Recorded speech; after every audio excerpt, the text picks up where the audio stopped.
All right.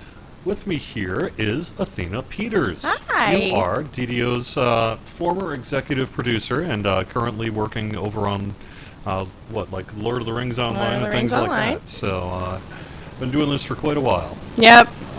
All right. Awesome. I'm not sure that you're on the air. Let me check. Can you guys hear Athena okay? Testing, yeah. 1, 2, 3.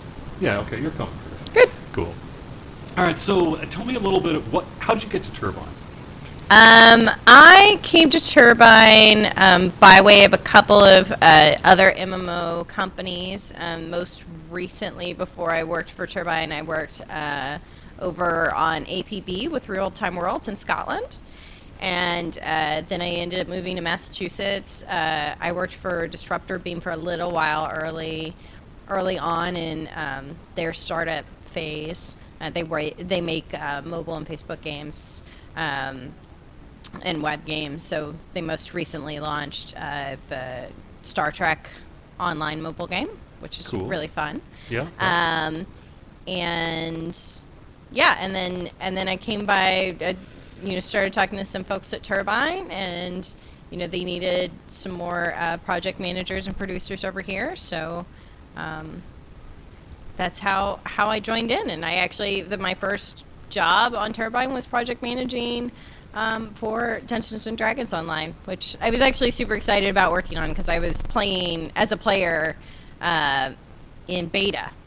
Oh yeah, that's right. You've actually go back. I was a beta player before I ever came to work here. What do you remember about that beta? I remember logging in. My favorite thing about DDO was the first time I played a rogue in beta, and I used the tumble skill.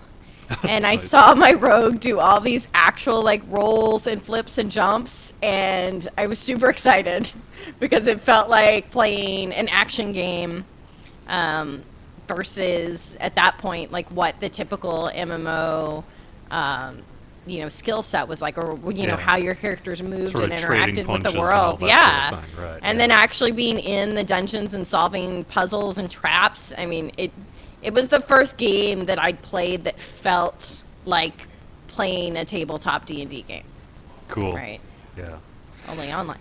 And so you ended up working as an executive producer for a while. Yep. With Turbine, it's fairly common that people will move to different projects and roles as their skill set is desired and needed and all that. But you worked on some pretty big stuff for DDO. Yep. So I was working as a producer at DDO with both Fernando Paez and Eric Boyer when we launched both of our X packs. So I was definitely involved in that. And that was a big challenge because at that point the game had been out for a good long while when we finally decided we're going to try this expansion pack thing. And so it was really a matter of kind of shifting the team to do a different type of development again for a little while. And so that was it. And you get that same rush of live, that first time you go live deployment stuff, much like the launch of an original game. Yeah, right? yeah. So absolutely. Yeah. Lots of fun there. So, do you have a sort of favorite memory of your time here as executive producer for DDO? Oh, gee. Or maybe something in particular that was bizarre or strange? I would have to say the day we launched Druids.